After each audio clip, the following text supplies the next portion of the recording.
찬송하라, 하나님을 찬송하라. 찬송하라, 우리의 왕을 찬송하라. 하나님은 온 땅의 왕이심이라. 지혜의 시로 찬송할지어다. 하나님이 묵백성을 다스리시며 하나님이 그의 거룩한 보좌에 앉으셨도다. 아멘. 우리 다 같이 일어나셔서 1장으로 영광 올려드리시겠습니다.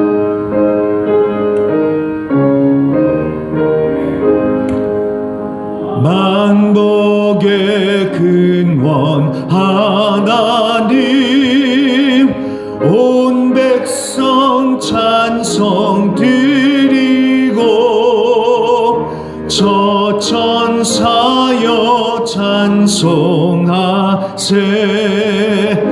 찬송 성부 성자 성령 아멘. 나는 전능하신 아버지 하나님 천지의 창조주를 믿습니다. 나는 그의 유일하신 아들 우리 주 예수 그리스도를 믿습니다. 그는 성령으로 잉태되어 동정녀 마리아에게서 나시고 본디오 빌라도에게 고난을 받아 십자가에 못 박혀 죽으시고 장사된 지 사흘 만에 죽은 자 가운데서 다시 살아나셨으며 하늘에 오르시어 전능하신 아버지 하나님 우편에 앉아 계시다가 거기로부터 살아있는 자와 죽은 자를 심판하러 오십니다. 나는 성령을 믿으며 거룩한 공교회와 성도의 교제와 죄를 용서받는 것과 몸의 부활과 영생을 믿습니다. 아멘. 다 같이 자리에 앉으셔서 435장인데 맞죠? 나의 영원하신 기억. 네, 435장 통일 찬송가는 492장입니다. 찬송 드리고 난 후에 최동환 집사님 기도 인도해 주시겠습니다.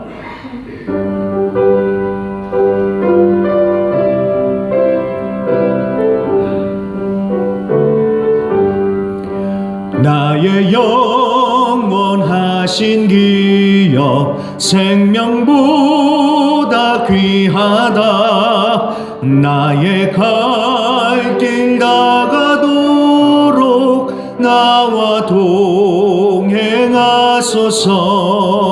주께로 가까이 주께로 가오니 나의 갈 길 다가도록 나와 동행하소서. 세상 부귀한 일함과 모든 명예 버리고 험한 길을 가는 동안 나와 동행하소서. 주께로 가까이 주께로 가오니 나의 갈 길 다가도록 나와 동행하소서. 어두운 골짝 지나가며 험한 바다 건너서 천국 문에 이르도록 나와 동행하소서. 주께로 가까이 주께로 가오니 나의 갈 길 다가도록 나와 동행하소서.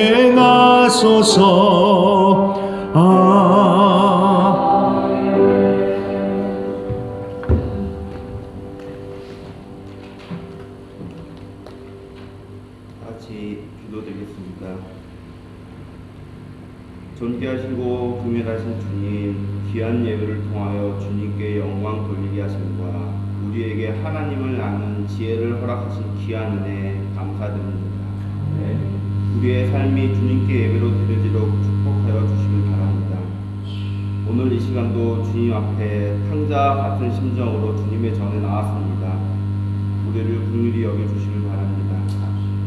주님의 자녀이면서도 세상 쾌락 속에서 사는 저희들의 추한 모습을 불쌍히 여기시고 주님의 품이 다시 그리워 찾아 나온 저희들에게 주님의 용서와 사랑을 베풀어 주시기를 간절히 원합니다. 늘 주님의 품에 거할 수 있는 저희들에게 되게 하시고 영원히 주님의 즐거움에 동참하는 은혜를 베풀어 주시길 바랍니다. 또한 오늘 찬양과 경배로 예배를 시작하였습니다. 찬양 중에 거하시는 하나님을 만나는 체험에 있게 하시고 찬양으로 하나님께 영광 돌리는 복된 시간이 되게 인도하여 주시길 바랍니다. 앞서 찬양을 위해 악기로 섬기는 학생부들에게도 큰 주님의 은혜가 있길 바라며 준비하는 시간마다 마치는 시간까지 주님께 드리는 찬양이 오직 주님 영광만이라는 것을 각자 잊지 않도록 하여 주시길 바랍니다. 특별히 다시 시작된 가족 금요 기도회를 기도합니다. 많이 미흡하지만 주님의 은혜로 시작되었습니다. 오랜 기간 동안 여러 가지 이유로 머물러 있었지만 이제 다시 이 모임을 통해 한 걸음 더 주님께 다가가는 시간이 될 수 있도록 하여 주시고 또한 주님과 기도로 더욱더 가까워지며 자주 소통하며 주님을 다시 만날 수 있는 시간과 모임이 유지되도록 은혜 베풀어 주시길 바랍니다. 교회를 사랑하신 하나님, 신령과 은혜와 복을 주시며 교회에 나오는 자마다 성령의 충만함을 주시고 엎드려 기도할 때 들어주시고 응답하여 주시길 바랍니다. 주님의 뜻을 따라 잘 섬기며 봉사하는 교회가 되게 하시며 사랑의 한 공동체가 될 수 있도록 큰 은혜로 저희를 인도해 주시길 바랍니다. 오늘도 목사님이 준비한 말씀을 통해 하나님의 뜻을 발견케 하시길 원합니다. 오늘 말씀에 나오는 다윗이 겪고 있는 도망과 여러 가지 고난 등 여러 가지 힘든 상황에도 주님을 떠나지 않으며 주님의 말씀에 순종하고 따르는 모습이 저희들의 범인이 되어 삶에 적용될 수 있게끔 성령의 힘으로 인도하여 주시길 바랍니다. 항상 교회를 위해 여러 병만으로 수고하시는 분들 기억하여 주시고 각자 맡은 자리에서 봉사하시는 분들께도 주님의 큰 은혜 베풀어 주시길 바랍니다. 오늘 이 예배에 같이 참석 못하신 분들도 어디에 있든지 항상 안전과 건강 주님과 함께 하여 주시길 바랍니다. 이 모든 말씀 예수님 이름으로 기도드립니다.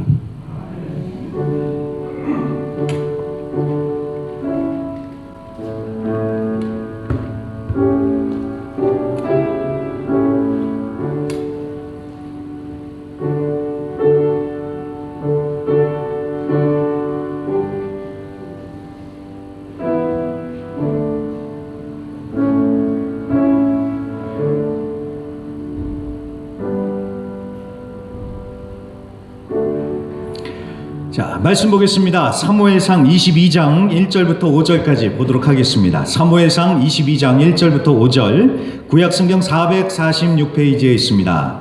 구약성경 446페이지, 사무엘상 22장 1절부터 5절입니다. 네, 다 찾으셨습니까? 네, 찾으셨으면요, 제가 봉독해 올리겠습니다. 그러므로 다윗이 그곳을 떠나 아둘람 굴로 도망하매 그의 형제와 아버지의 온 집이 듣고 그리로 내려가서 그에게 이르렀고 환난당한 모든 자와 빚진 모든 자와 마음이 원통한 자가 다 그에게 모였고 그는 그들의 우두머리가 되었는데 그와 함께한 자가 400명가량이었더라.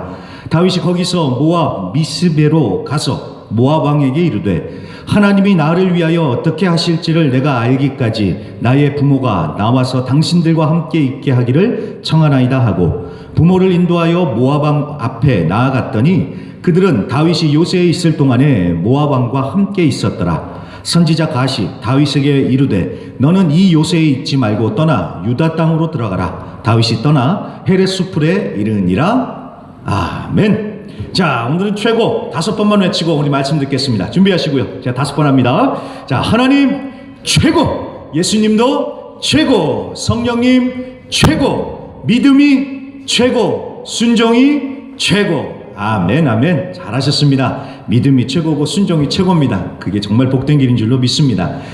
지금 저 최동환 집사님 기도해 주셨던 것처럼요, 8월에 온가족 금요 기도회를 엊그저께 했습니다. 역시 기도하니까 좋은 것 같습니다. 기도합니다. 계속 기도를 해 나가는 게 좋을 것 같고요. 이제 8월은 끝났고 이제 9월 마지막 금요일에 또 온가족 금요 기도회가 있을 것입니다. 그런데 9월은요, 특별히 부흥회입니다. 호주 멜번 순복음교회 최조원 목사님께서 강사로 오셔서 금요일과 토요일 부흥회를 할 테니까요. 여러분들 그때는 꼭 오셔서 말씀 들으시고 또 같이 기도해 주시기를 바랍니다. 자, 그러면 오늘 말씀 한번 볼까요? 사무엘상 23번째 시간, 고난을 딛고 앞으로라는 제목으로 말씀 증거하겠습니다. 자, 지난주에 도망자가 된 다윗이 얼마나 절박한 상황이었는지 봤었습니다. 배가 너무 고픈데도 먹을 게 없어가지고 하나님께 바치는 그 진설병까지 구걸을 해서 얻어먹은 그런 신세가 됐었고요. 또 피할 곳이 없어서, 도망갈 데가 없어서 원수의 나라까지 찾아가서 미친 척까지 해가면서 목숨을 부지했던 그런 얘기를 봤습니다.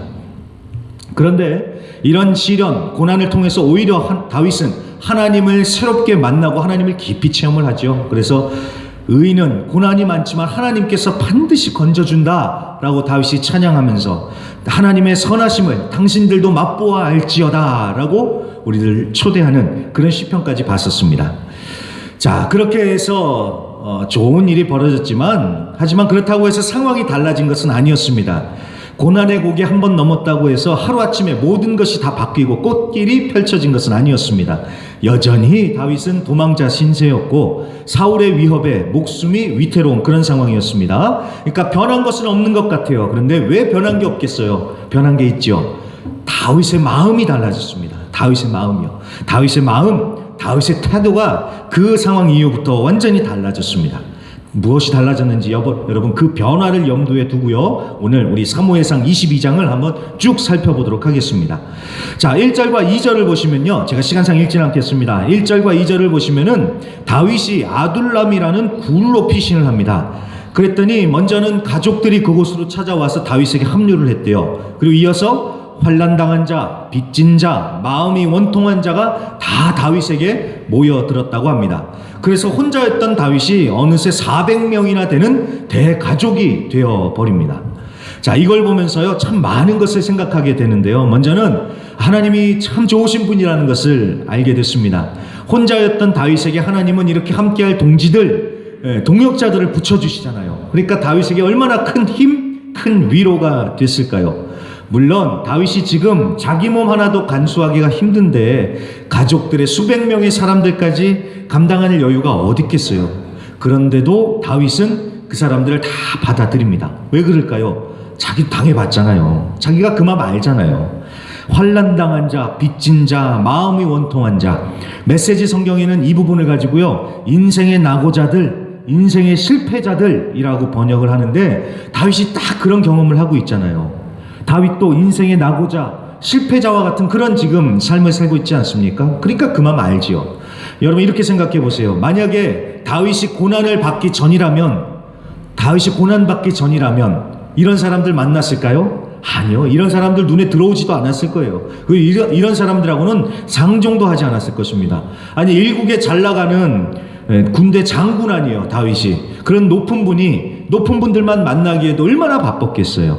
그런데 고난을 통해서 다윗 자신이 이제 낙오자, 실패자가 되어보니까 이제 그런 사람들이 눈에 들어오기 시작을 하는 거예요. 그 아픔, 그 서러움, 그 막막함, 자기도 겪어봤잖아요. 그러니까 그 사람들 받아주고 안아주고 품어주고 그 사람들 섬기는 것입니다. 매년 11월이면요, 한국의 오륜교회라는 교회에서는요, 다니엘 기도회라는 걸 합니다. 올해는 우리 교회도 좀 동참해봤으면 좋겠다라는 생각이 들어서요, 제가 좀 찾아보고 있는데, 거기에 나오는 강사분들을 이렇게 쭉 보니까요, 한 분 한 분이 정말 하나님의 은혜를 정말 크게 체험을 했더라고요.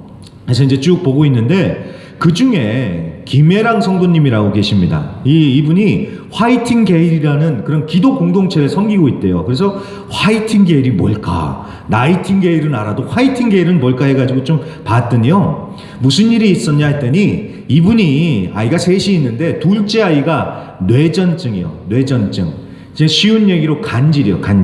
간질에 걸린 거예요. 애가 3살 정도밖에 안 됐는데 아이가 간질을 걸리고 왜 걸렸는지도 모르고 그냥 그 독한 치료를 받는 거예요. 그러니까 그걸 보는 아이의 엄마가 얼마나 마음이 힘들겠습니까? 그래서 맨날 눈물로 기도하고 또 너무 절박하니까 편지를 다 썼대요. 그래서 아는 사람들한테 다 편지를 보내가지고 딸을 위해서 기도해달라고 그렇게 기도를 부탁을 했답니다. 그렇게 처음에는 자기 딸만을 위해서 기도했는데 어느 순간부터요, 자기 딸과 같은 병동에 있는 그 아파하는 아이들이 눈에 들어오기 시작한 거예요. 하나님이 주신 마음이겠죠. 그래서 그 아이들에게 다가가서 파이팅을 외쳐주는 친구가 되어주고요. 또 그 엄마들, 아픈 아이를 둔 엄마의 심정 잘 알잖아요. 그러니까 그 엄마들하고 같이 기도하면서 화이팅게일, 파이팅이랑 나이팅게일을 합쳐가지고 화이팅게일이라는 기도 공동체를 만들어서 섬기게 됐다고 합니다. 그러니까 그 마음 알죠. 그 마음 아니까 같이 기도하면서 섬기더라는 것입니다. 그래서 여러분, 고난을 신비라고밖에 할 수 없는 것이, 고난을 당하면 너무 힘들어요. 그런데 그 고난을 통해서 또 다른 사명의 길로 하나님께서 우리를 이끌어 주시는 것이죠. 오늘 다윗도 그렇습니다. 다윗도 그 고난을 통해서 겪어보니까 나와 같은 아픔을 겪고 있는 사람들이 눈에 들어오기 시작하면서 섬기기 시작하는 것이죠. 자, 그리고 또 오늘 여러분, 다윗에게 모였던 사람들의 그 면면을 한번 보십시오. 끝발 잇고 잘 나가는 사람들 없죠. 다들 인생의 밑바닥에 있는 사람들, 아웃사이더들, 우리 학생들이 하는 얘기로 아싸들이에요, 아싸들. 자, 이런 사람들이 뭘 하냐 싶겠는데, 결국 이 사람들이 나중에는 다윗 왕국의 기둥들이 돼서 강력한 다윗 왕조를 구축하지요. 여러분, 이건 예수님도 마찬가지셨습니다. 예수님들한테 모여들었던 사람들이 어떤 사람들이었습니까? 예수님이 세리와 죄인들의 친구들이라고 그렇게 손가락질을 받았죠. 그것처럼 예수님 주변에는요, 밑바닥 인생들, 사람 취급도 못 받는 사람들이 예수님께로 모여들었어요. 그래서 예수님 아니면 더 이상 갈 곳이 없는 사람들, 예수님 아니면 답이 없는 인생들, 그런 사람들이 예수님을 만났죠. 예수님께로 모여들었죠. 그런데 그런 사람들이 예수님을 만나서 구원받고 하나님의 나라를 위해서 강력하게 섬기며 부흥의 일꾼들이 됐습니다. 여러분, 이게 바로 하나님의 선택 방식이에요.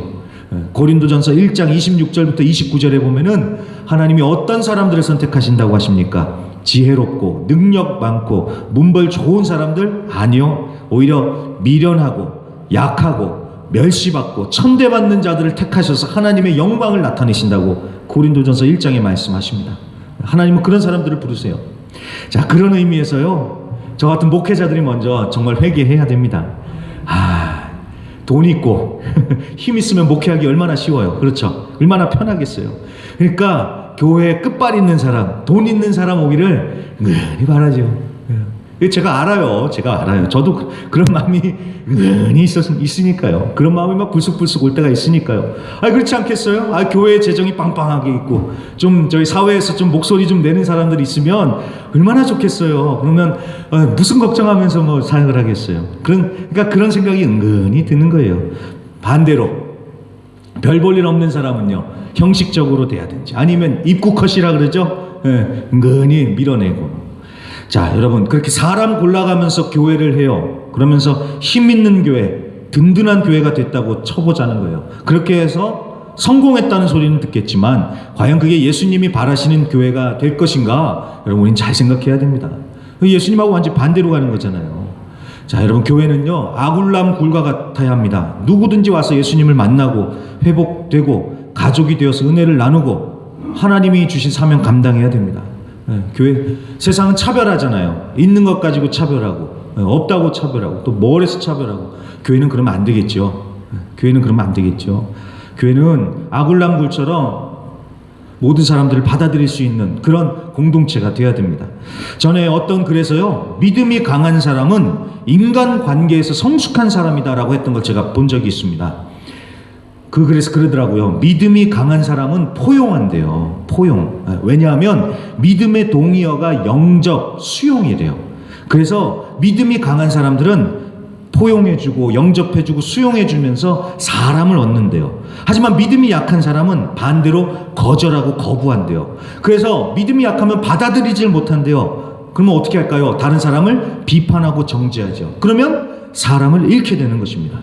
정말 그런 것 같아요. 성경 많이 읽고 기도 많이 한다고 해서 꼭 믿음이 좋은 게 아니더라고요. 인간 관계에서 그 사람의 믿음의 실력, 믿음의 성숙도, 믿음의 열매가 드러나더라고요.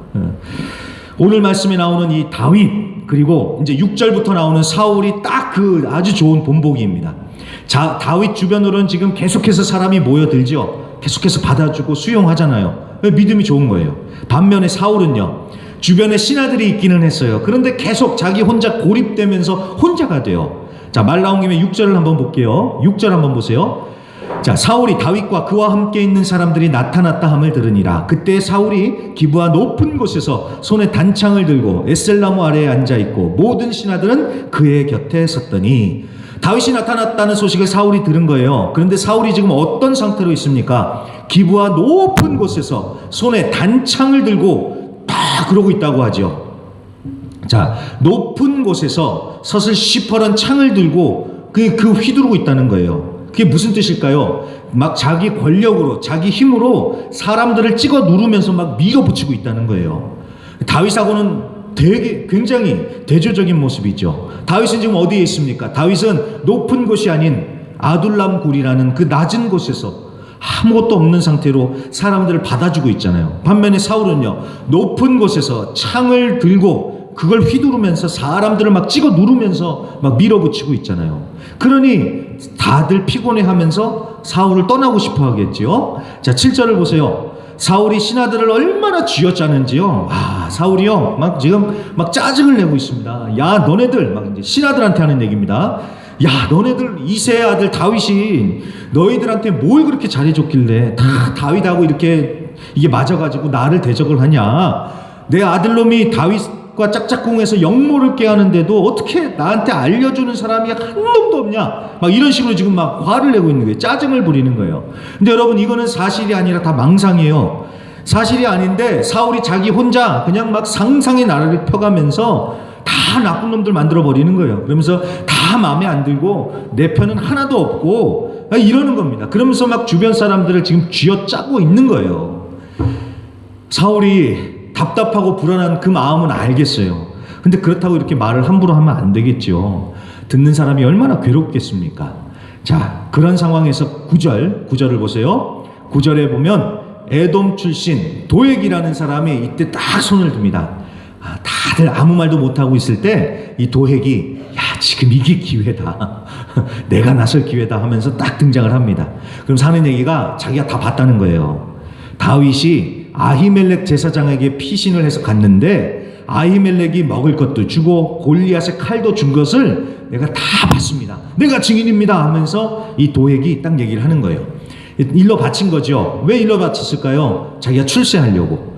자, 그래서 사울이 그 얘기를 듣고 어떻게 합니까? 당장에 아히멜렉을 불러다가 조사를 하는데, 여러분, 그건 말이 조사지요. 13절 보세요. 13절. 시간상 읽지는 않겠지만 13절 보시면은요, 이거는 공정한 조사가 아니라 영모를 꾸몄다고 다 정해놓은 거예요. 그러면서 네 죄를 네가 알렸다, 이거 하는 겁니다. 그래서 14절과 15절에 아히멜렉이 결백을 주장하죠. 그래도 16절 사울은요, 요새 흔히 하는 말로 답정너예요. 답정너라는 말 들어보셨습니까? 답은 이미 정해져 있고 너는 대답만 하면 된다. 답정너. 아히멜렉이 아무리 진실을 얘기해도요, 사울은 이미 답을 정해놨어요. 너 영모자, 반란자, 너 사형, 이거예요. 이거 사형. 아무리 얘기를 해줘도 안 듣는 거예요. 그러면서 아히멜렉만 사형을 시키는 게 아니라 아히멜렉이 있는 그 놉이라는 곳의 제사장들도 다 죽여라, 이렇게 얘기를 하죠. 그런데 17절 마지막 부분을 보세요. 신하들이 제사장들 죽이기를 싫어한다고 하죠. 아무도 못 가겠는 거예요. 아무리 왕이 제사장들 다 죽이라고 해도 못 가겠는 거예요. 당연히 그렇죠. 사울이 지금 미쳐가지고 엉뚱한 판결을 내린 걸 아니까. 게다가 하나님의 제사장들을 어떻게 죽여요? 하나님의 제사장들을. 그러니까 사울의 말을 안 듣죠. 그러다 보니까 그 아까 그 기회다 하고 나타났던 그 도액이라는 사람이 자기가 가서 다 죽이겠다고 하면서 갑니다. 가서 제사장들 85명은 물론이고 그 놉이라는 곳에 남녀노소 가축들까지 다 죽입니다. 이 도액이라는 사람이요. 학살극이 벌어지는 거예요. 그나마 다행인 것은 제사장 아히멜렉의 아들 중에 아비아달만은 간신히 살아남아서 다윗에게 피신을 하죠. 자, 이때 그런 다윗의 반응을 한번 보세요, 여러분. 22절 끝에 다윗이 뭐라고 얘기합니까? 내 탓이다 라고 솔직하게 자신의 잘못을 인정하지요. 맞아요, 다윗이 잘못한 거예요. 지난주에 우리가 봤듯이 다윗이 아히멜렉에게 거짓말을 하잖아요. 자기가 살아야겠다고 거짓말했죠. 그래서 자기는 살았어요. 그런데 자기가 한 거짓말 때문에 애꿎은 사람들이 지금 다 죽어났잖아요. 그래서 꼼수 부리면 안 된다는 거예요. 아무리 급하더라도 하나님 보시기에 바르고 떳떳한 방법을 써야지, 급하다고 꼼수를 부리면 당장에는 그게 통해요. 근데 꼭 나중에 가서 화가 생깁니다. 그래서 꼼수 부리면 안 된다는 거죠. 자, 아무튼 22절 여기서 눈에 띄는 것은 다윗의 반응입니다. 내 탓이다, 내 잘못이다 라고 다윗이 인정한 게 얼마나 여러분 마음에 와닿습니까? 내 잘못입니다, 내 탓입니다 라고 인정하는 게 어디 쉽습니까? 이게 이런 말 하는 게 쉽지 않죠. 게다가 높은 자리에 있는 사람일수록 내 탓입니다 라고 인정하는 게 결코 쉽지 않습니다. 그 한마디로 인해서 올 파장 때문에 그런 얘기 잘 안 하지요. 자기가 잘못했어도 내 잘못이라고 얘기 안 하지요, 잘. 게다가 여러분 보세요. 지난주 사무엘상 21장까지만 해도 다윗의 마음은 완전히 무너져 있었습니다. 자, 그렇게 마음이 무너진 사람이 내 잘못이라고, 내 탓이라고 인정하는 게 쉽겠습니까? 어렵겠습니까? 그 잘 안 되죠. 마음이. 그런데 사울만 봐도 그렇습니다. 사울을 보시면은요, 사울의 심리를 잘 보세요. 사울이 보면은요, 다 다른 사람들이 문제예요. 자기가 잘못한 건 없어요. 다 주변 사람들이 잘못했고 다 주변 사람들이 나빠요. 사울은 그래요. 그런데 다윗은 그렇지 않죠. 자신의 잘못을 솔직하게 인정을 하지요. 그러니까 사울은 사람이 자꾸 떨어져 나가요. 그럼 자기 혼자 고립되는 거예요. 다윗은요, 자꾸 사람들이 모여들지요. 자, 도대체 어디서부터 이 차이가 나기 시작했을까요? 사울과 다윗, 어디서부터 이게 차이가 나는 것일까요? 다윗이 하나님을 바라보고 하나님께 집중했기 때문에 그런 것 아니겠습니까? 다윗도 전에는 하나님이 아닌 사람을 봤죠. 사람을 집중했죠. 그러다 보니까 사울과 비슷하게 행동을 한 거예요. 사람들을 속이고 미친 척 연기를 하고 사람을 보면서 사람을 두려워했어요. 하지만 다윗이 고난 가운데 하나님을 바라보기 시작하면서 이제 하나님께 집중하고 하나님의 은혜를 체험하니까 다윗이 이제 달라지더라는 거예요. 자, 그런 변화가 오늘 말씀 3절부터 5절에 보면 아주 명확하게 나타납니다. 다시 3절로 돌아와 보세요. 3절에 보시면 다윗이 부모님을 모시고 이제 모압으로 갑니다. 왜 모압으로 갈까요? 여러분, 다윗의 고조 할아버지가 보아스라는 사람입니다. 근데 이 보아스의 부인이 누군지 아세요? 우리가 너무나도 잘 아는 룻입니다.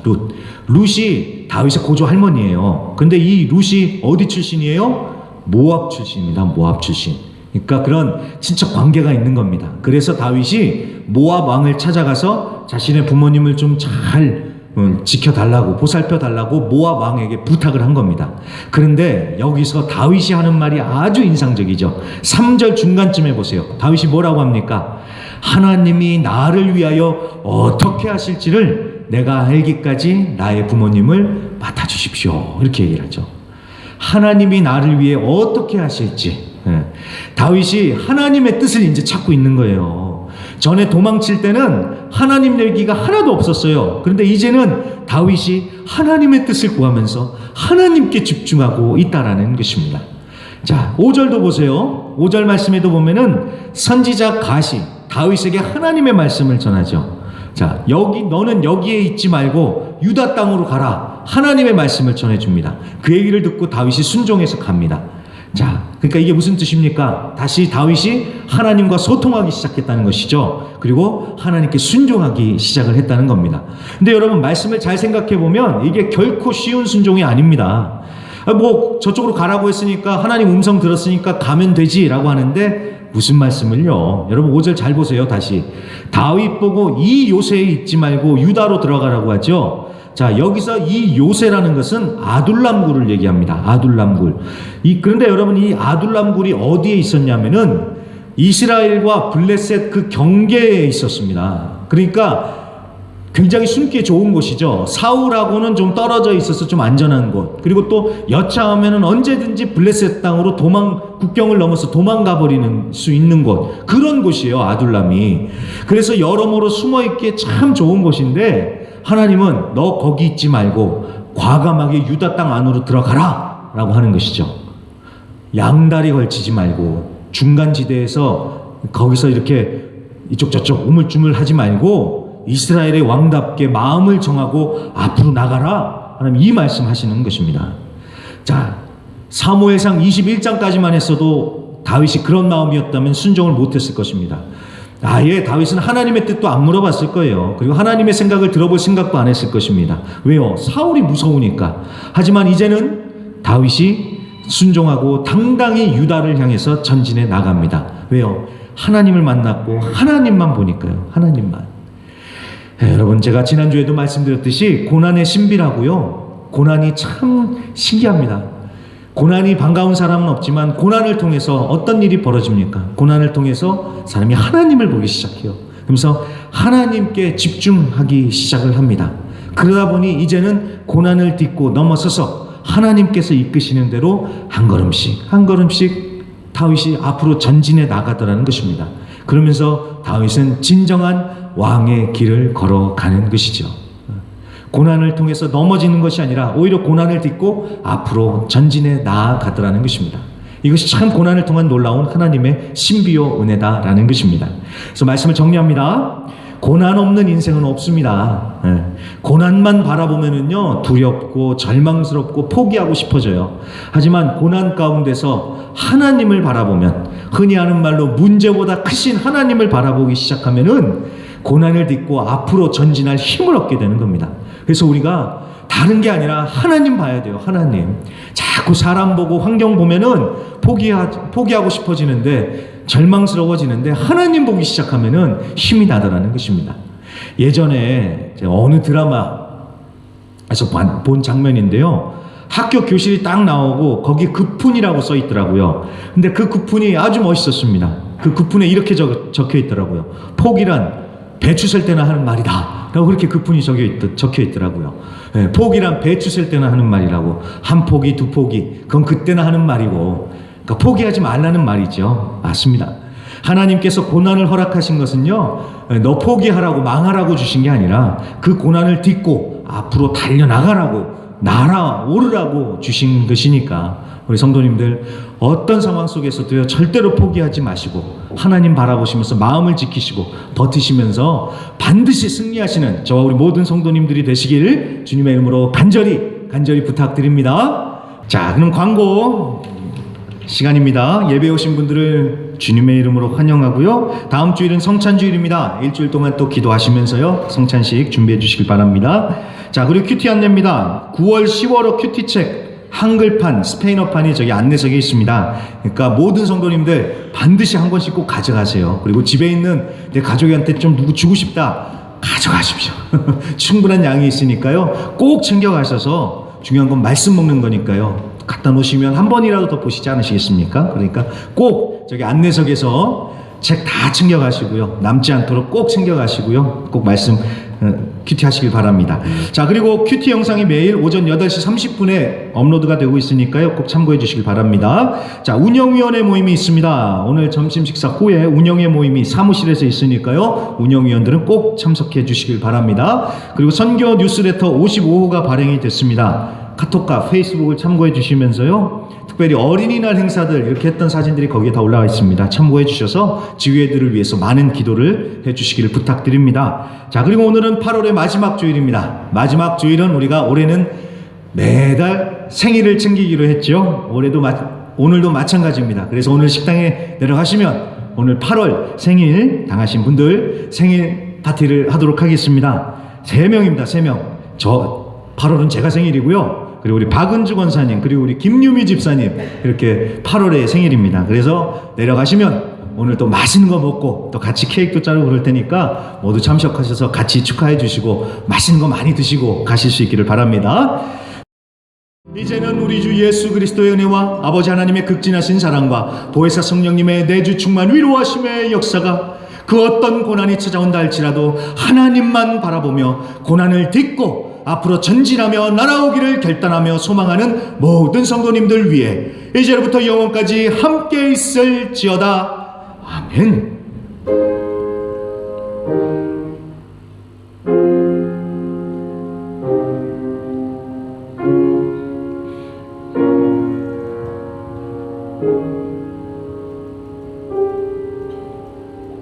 아멘. 우리 감사와 영광의 박수를 올려드리면서 퇴장하겠습니다.